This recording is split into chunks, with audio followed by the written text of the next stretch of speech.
നമസ്കാരം. ഏവർക്കും post market റിപ്പോർട്ട്സുകളിലേക്ക് സ്വാഗതം. ഇന്ന് ജൂലൈ 10.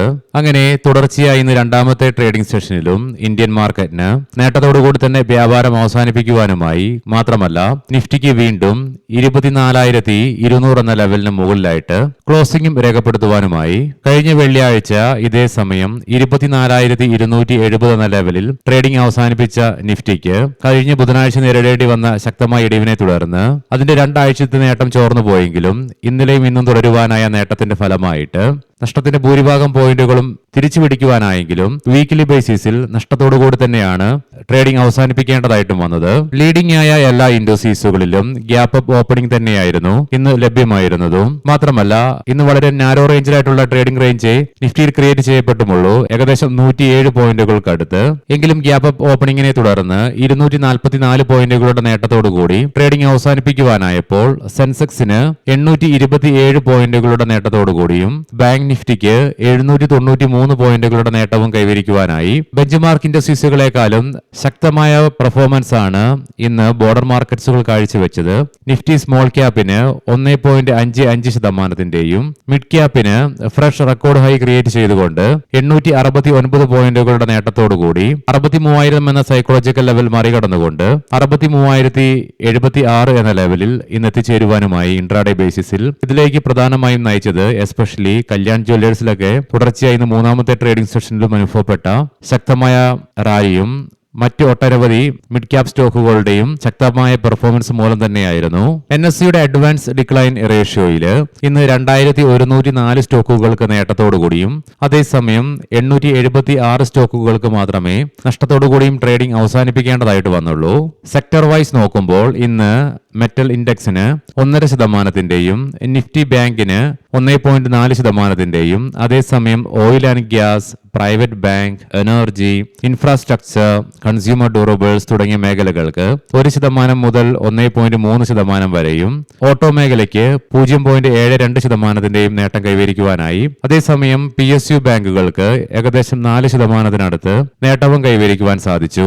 ഇന്ത്യൻ രൂപയ്ക്ക് US ഡോളറിനെതിരെ ഇന്നലത്തെ ക്ലോസിംഗ് ലെവലിൽ നിന്നും 6 പൈസയുടെ നേട്ടത്തോടുകൂടി 95.32 എന്ന നിലയിലായിട്ട് ക്ലോസിംഗും രേഖപ്പെടുത്തുവാനായി.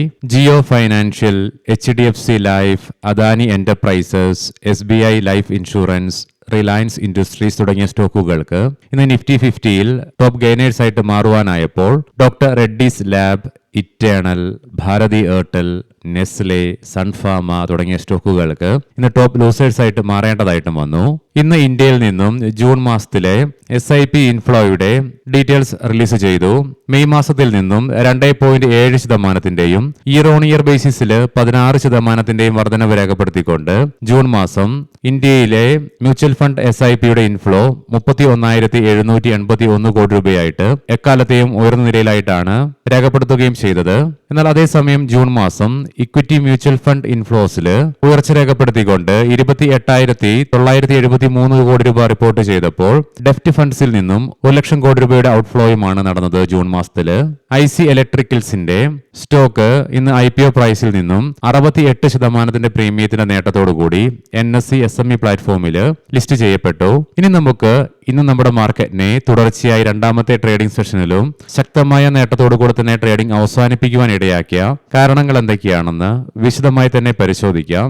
ഈ ആഴ്ച ഗ്ലോബൽ മാർക്കറ്റും ഇന്ത്യൻ മാർക്കറ്റും ആരംഭം കുറിച്ചത് ശക്തമായ പോസിറ്റീവ് നോട്ടോടുകൂടിയായിരുന്നു. കൂടാതെ തിങ്കൾ ചൊവ്വ ട്രേഡിംഗ് സെഷനുകളിൽ ശക്തമായ പോസിറ്റിവിറ്റിയും ഗ്ലോബൽ മാർക്കറ്റിൽ എന്ന പോലെ തന്നെ ഇന്ത്യൻ മാർക്കറ്റിലും അനുഭവപ്പെട്ടു. മാത്രമല്ല ഇന്ത്യൻ മാർക്കറ്റ് ഇന്നലെ നടക്കാനിരുന്ന TCSന്റെ Q1 ഏർണിംഗ്സോടുകൂടി ഏകദേശം ഒരു മാസത്തോളം നീണ്ടു നിൽക്കുന്ന ഇന്ത്യൻ മാർക്കറ്റിലെ ഏറ്റവും വലിയ ഇവന്റുകളിൽ ഒന്നായ ഈ സാമ്പത്തിക വർഷത്തെ ക്വാർട്ടർലി ഏർണിംഗ്സുകളുടെ ആരംഭം കുറിക്കുകയായിരുന്നു. എന്നാൽ അതിനെയൊക്കെ വിഘാതമേൽപ്പിച്ചുകൊണ്ട് മിനിങ്ങാന്ന് ബുധനാഴ്ച US പ്രസിഡന്റ് ട്രംപിന്റെ ഭാഗത്ത് നിന്ന് വന്ന വെസ്റ്റ് ഏഷ്യയുമായി ബന്ധപ്പെട്ടുകൊണ്ടുള്ള സമാധാന നടപടികളെ റദ്ദാക്കിക്കൊണ്ടുള്ള പ്രഖ്യാപനവും തുടർന്ന് ഗ്ലോബൽ മാർക്കറ്റിൽ അനുഭവപ്പെട്ട ശക്തമായ ഭീതിയും മൂലം ഇന്ത്യൻ മാർക്കറ്റിനും ശക്തമായ ഇടിവ് നേരിടേണ്ടി വന്നെങ്കിലും ഇന്നലെ നമ്മുടെ മാർക്കറ്റ് അടച്ചതിന് ശേഷം പ്രതീക്ഷിക്കാതെ തന്നെ IT മേഖലയിൽ നിന്നും TCSന്റെ ഭാഗത്ത് നിന്നും Q1 ഏർണിംഗ്സുകൾ ബെറ്റർ ആയിട്ട് തന്നെയാണ് റിലീസ് ചെയ്യപ്പെട്ടതും.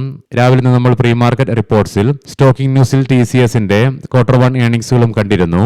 എസ്പെഷ്യലി TCSന്റെ റവന്യൂ ഗ്രോത്ത് മാർക്കറ്റ് ഭയന്നിരുന്നതിനേക്കാളും ബെറ്റർ ആയിട്ടാണ് റിപ്പോർട്ട് ചെയ്യപ്പെട്ടതും. കൂടാതെ കൺസോളിഡേറ്റഡ് നെറ്റ് പ്രോഫിറ്റിലും 4.61% നേട്ടമാണ് റിപ്പോർട്ട് ചെയ്തതും. TCSന്റെ റിസൾട്ടിന്റെ വരവോടുകൂടി ഇന്ത്യൻ IT മേഖലയ്ക്ക് പുതിയ ജീവൻ വെക്കുന്ന കാഴ്ചകൾ തന്നെയാണ് കാണുവാനായിട്ടും സാധിക്കുക.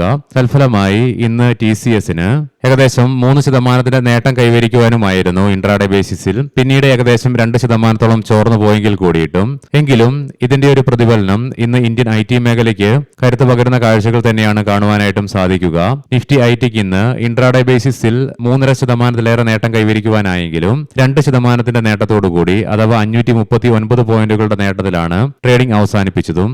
നിഫ്റ്റി IT ഇൻഡെക്സിലുള്ള 10 സ്റ്റോക്കുകൾക്കും ഇന്ന് നേട്ടത്തോടുകൂടി തന്നെ ട്രേഡിംഗ് അവസാനിപ്പിക്കുവാനുമായി ഇന്ന് IT മേഖലയിൽ അനുഭവപ്പെട്ട പോസിറ്റിവിറ്റി എത്ര കാലം മാർക്കറ്റിൽ നീണ്ടു നിൽക്കുമെന്നുള്ള കാര്യത്തിൽ സംശയങ്ങൾ നിലനിൽക്കുന്നുമുണ്ട്. കഴിഞ്ഞ തിങ്കളാഴ്ച മുതൽ US-ഉം ഇറാനും തമ്മിലുള്ള ബന്ധങ്ങൾ നേരിയ തോതിലാണെങ്കിലും വീണ്ടും വഷളായെങ്കിൽ കൂടിയിട്ടും, മാത്രമല്ല പരസ്പരമുള്ള ആക്രമണവും പ്രത്യാക്രമണവും ഇരുകൂട്ടരുടെ ഭാഗത്ത് നിന്ന് വന്നെങ്കിൽ കൂടിയിട്ടും ഇന്ന് രാവിലെ നമ്മൾ പ്രീ മാർക്കറ്റ് റിപ്പോർട്ട്സിൽ കണ്ട പോലെ തന്നെ പാകിസ്ഥാന്റെയും ഖത്തറിന്റെയും മധ്യസ്ഥതയിൽ പുതിയ സമാധാന ചർച്ചകൾക്കായിട്ടുള്ള നീക്കങ്ങൾ നടത്തുന്നതിനാലും ഇതുകൂടാതെ ഇന്നലെ ഒഫീഷ്യലായിട്ട് തന്നെ US-ന്റെ ഒരു ഉദ്യോഗസ്ഥന്റെ ഭാഗത്ത് നിന്നും ഇറാനുമായിട്ടുള്ള പ്രശ്നങ്ങൾ ടെക്നിക്കലായിട്ട് തന്നെ തങ്ങൾ പരിഹരിച്ചുകൊണ്ടിരിക്കുകയാണ് എന്നുള്ള പ്രസ്താവന വരികയും ചെയ്തു.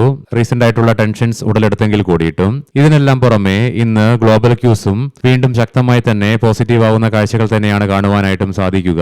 ഇന്നലെ US മാർക്കറ്റുകൾക്ക് നേട്ടത്തോടുകൂടി തന്നെ ട്രേഡിംഗ് അവസാനിപ്പിക്കുവാനുമായിരുന്നു. മാത്രമല്ല ഇന്ന് രാവിലെ നേരിയ വീക്ക്നെസ് അനുഭവപ്പെട്ട ഡോ ജോൺസ് ഫ്യൂച്ചറിന് ഇന്ന് ഉച്ചതിരിഞ്ഞ് നേട്ടത്തിലേക്ക് തിരിയുവാനായി ഏകദേശം 95 പോയിന്റുകൾക്കടുത്ത് ഇന്ന് ട്രേഡിംഗ് നടത്തിക്കൊണ്ടിരിക്കുന്ന 3 യൂറോപ്യൻ മാർക്കറ്റ്സും അതുകൂടാതെ ഏഷ്യൻ മാർക്കറ്റ്സിൽ അനുഭവപ്പെട്ട ശക്തമായ പോസിറ്റിവിറ്റിയും ഇന്ത്യൻ മാർക്കറ്റിനും ഗുണം ചെയ്തു. ഇന്ന് ഏഷ്യൻ മാർക്കറ്റ്സിൽ അതേസമയം തായ്വാൻ മാർക്കറ്റിന് അവധിയായിരുന്നു. ആകെ ചൈനീസ് മാർക്കറ്റിന് മാത്രമേ നഷ്ടത്തോടുകൂടി ട്രേഡിംഗ് അവസാനിപ്പിക്കേണ്ടതായിട്ടും വന്നുള്ളൂ. അതുകൊണ്ട് തന്നെ ഒരു കാര്യം വ്യക്തമാണ്, കഴിഞ്ഞ ദിവസം നടന്ന നേരിയ തോതിലുള്ള വെസ്റ്റ് ഏഷ്യയിലെ ടെൻഷൻസ് ഉയർന്നത് ഗ്ലോബൽ മാർക്കറ്റ് ആ ഒരു ദിവസം കൊണ്ട് തന്നെ വിട്ടുകളഞ്ഞുകൊണ്ട് വീണ്ടും പൂർവ്വസ്ഥിതിയിലേക്ക് എത്തിച്ചേരുന്ന കാഴ്ചകൾ തന്നെയാണ് കാണുവാനായിട്ടും സാധിക്കുക. പക്ഷേ വീക്കെൻഡ് ആണ്, ലോങ് ഹോളിഡേയ്സ് ആണ് ഇനി ഗ്ലോബൽ മാർക്കറ്റിൽ വരാൻ പോകുന്നതും. 2 ദിവസത്തെ വീക്കെൻഡ് ആയതുകൊണ്ട് തന്നെ യുദ്ധവുമായി ബന്ധപ്പെട്ടുകൊണ്ട് പോസിറ്റീവായിട്ടോ നെഗറ്റീവായിട്ടോ എന്ത് വേണമെങ്കിലും സംഭവിക്കാനുള്ള സാഹചര്യങ്ങളും നിലവിൽ നിലനിൽക്കുന്നതുമുണ്ട്. ഇതിനെല്ലാം പുറമെ തുടർച്ചയായി 3 ട്രേഡിംഗ് സെഷനുകളിലെ ഉയർച്ചയ്ക്ക് ശേഷം ഇന്ന് എണ്ണയുടെ വിലയിൽ നേരിയ തോതിലാണെങ്കിൽ കൂടിയിട്ടും അനുഭവപ്പെട്ട ഇടിവും ഇന്നലെ ക്ലോസിംഗ് ബേസിസിൽ 8.99% ഇടിവ് രേഖപ്പെടുത്തിയ ഇന്ത്യ വിക്സില് ഇന്നും ക്ലോസിംഗ് ബേസിസിൽ 8.3% ഇടിവ് രേഖപ്പെടുത്തുവാനായതും ഇന്ത്യൻ മാർക്കറ്റിന് ഗുണം ചെയ്തു. കൊമോഡിറ്റിയിലേക്ക് വരുമ്പോൾ ബ്രെന്റ് ക്രൂഡിന്റെയും ക്രൂഡ് ഓയിലിന്റെയും വില രാവിലത്തേതുപോലെ തന്നെ നേരിയ ഇടിവോടുകൂടി തുടരുന്നുണ്ട്. ബ്രെന്റ് ക്രൂഡിന്റെ വില $76.14 ആയിട്ടും ക്രൂഡ് ഓയിലിന്റെ വില $71.95 per ബാരൽ എന്ന നിലയിലുമായിട്ടാണ് ട്രേഡിംഗ് നടന്നുകൊണ്ടിരിക്കുന്നത്. ഗോൾഡിന്റെ വിലയിൽ 0.37% ഇടിവ് അനുഭവപ്പെടുന്നുമുണ്ട്. $4108.54 per ഔൺസ് എന്ന നിലയിലായിട്ടാണ് ഗോൾഡിൽ ട്രേഡിംഗ് നടന്നുകൊണ്ടിരിക്കുന്നതും. ഇനി നമുക്ക് ഇന്നത്തെ പ്രധാനപ്പെട്ട സ്റ്റോക്കിംഗ് ന്യൂസുകൾ പരിശോധിക്കാം. മുൻകൂട്ടി ഓർമ്മിപ്പിച്ചുകൊള്ളട്ടെ, ഇത് ഒരു ബൈ ഓർ സെൽ റെക്കമെൻഡേഷൻ അല്ല. അപ്പോളോ മൈക്രോ സിസ്റ്റംസ് പ്രീമിയർ എക്സ്പ്ലോസീവിലെ 41.3% ഓഹരികൾ 1550 കോടി രൂപയ്ക്ക് ഏറ്റെടുക്കാനായിട്ടുള്ള പദ്ധതി കമ്പനി പ്രഖ്യാപിച്ചു. ഫെഡറൽ ബാങ്ക് ഗ്ലോബൽ റേറ്റിംഗ് ഏജൻസിയായ S&Pയിൽ നിന്ന് ആദ്യ അന്താരാഷ്ട്ര ഇൻവെസ്റ്റ്മെന്റ് ഗ്രേഡ് റേറ്റിംഗ് ബാങ്ക് സ്വന്തമാക്കി. ഇന്ത്യൻ ബാങ്ക് പറയാൻ പോകുന്ന റിസൾട്ടുകളൊക്കെ Q1 consolidated year on year ബേസിസിലാണ്. ബാങ്കിന്റെ നെറ്റ് പ്രോഫിറ്റില് 10%, നെറ്റ് ഇൻട്രസ്റ്റ് ഇൻകത്തില് 17%, ഓപ്പറേറ്റിംഗ് പ്രോഫിറ്റില് 16%, അതർ ഇൻകത്തില് 8% വർധനവ് രേഖപ്പെടുത്തി. എൽകോൺ എഞ്ചിനീയറിംഗ് നെറ്റ് പ്രോഫിറ്റില് 60% ഇടിവ് രേഖപ്പെടുത്തിയപ്പോൾ റവന്യൂവില് 6% വർധനവും രേഖപ്പെടുത്തി. ബാങ്ക് ഓഫ് മഹാരാഷ്ട്ര നെറ്റ് പ്രോഫിറ്റില് 26.8%, നെറ്റ് ഇൻട്രസ്റ്റ് ഇൻകത്തില് 14%, ഓപ്പറേറ്റിംഗ് പ്രോഫിറ്റില് 21.3% വർധനവ് രേഖപ്പെടുത്തി. TVS മോട്ടോർ കമ്പനി ജൂലൈ 21 ചേരുന്ന ബോർഡ് മീറ്റിംഗില് കമ്പനി അതിന്റെ Q1 റിസൾട്ടുകൾ പ്രസിദ്ധീകരിക്കും. കൂടാതെ നോൺ കൺവേർട്ടബിൾ ഡിബഞ്ചറുകൾ വഴി 1000 കോടി രൂപയുടെ ഫണ്ട് സമാഹരിക്കുന്നതിനെ കുറിച്ചുള്ള തീരുമാനങ്ങൾ ഈ ചേരുന്ന ബോർഡ് മീറ്റിംഗിൽ എടുക്കുകയും ചെയ്യും. വീൽസ് ഇന്ത്യ 400 കോടി രൂപ വരെയുള്ള ഫണ്ട് സമാഹരണത്തിന് കമ്പനിയുടെ ബോർഡ് അംഗീകാരം നൽകി. അദ്വൈത് എനർജി ട്രാൻസിഷൻസ് 58.3 കോടി രൂപയുടെയും 76 കോടി രൂപയുടെയും 2 കരാറുകൾ കമ്പനിക്ക് ലഭിച്ചു. ജിയോ ഫിനാൻഷ്യൽ ജൂലൈ 16-ന് കമ്പനി Q1 ഏർണിംഗ്സുകൾ പ്രസിദ്ധീകരിക്കും. 3i ഇൻഫോടെക് തായ്ലൻഡ് ലിമിറ്റഡിന് ക്രങ്തായ് ബാങ്കിൽ നിന്ന് 15 മാസത്തേക്കുള്ള പുതിയൊരു കരാർ ലഭിച്ചു. ഏവർക്കും നല്ലൊരു വീക്കെൻഡ് ആശംസിക്കുന്നു. ഞായറാഴ്ച ഉച്ചതിരിഞ്ഞ് മാർക്കറ്റ് ഔട്ട്ലുക്ക് വീഡിയോയുമായി കണ്ടുമുട്ടാം. നന്ദി, നമസ്കാരം.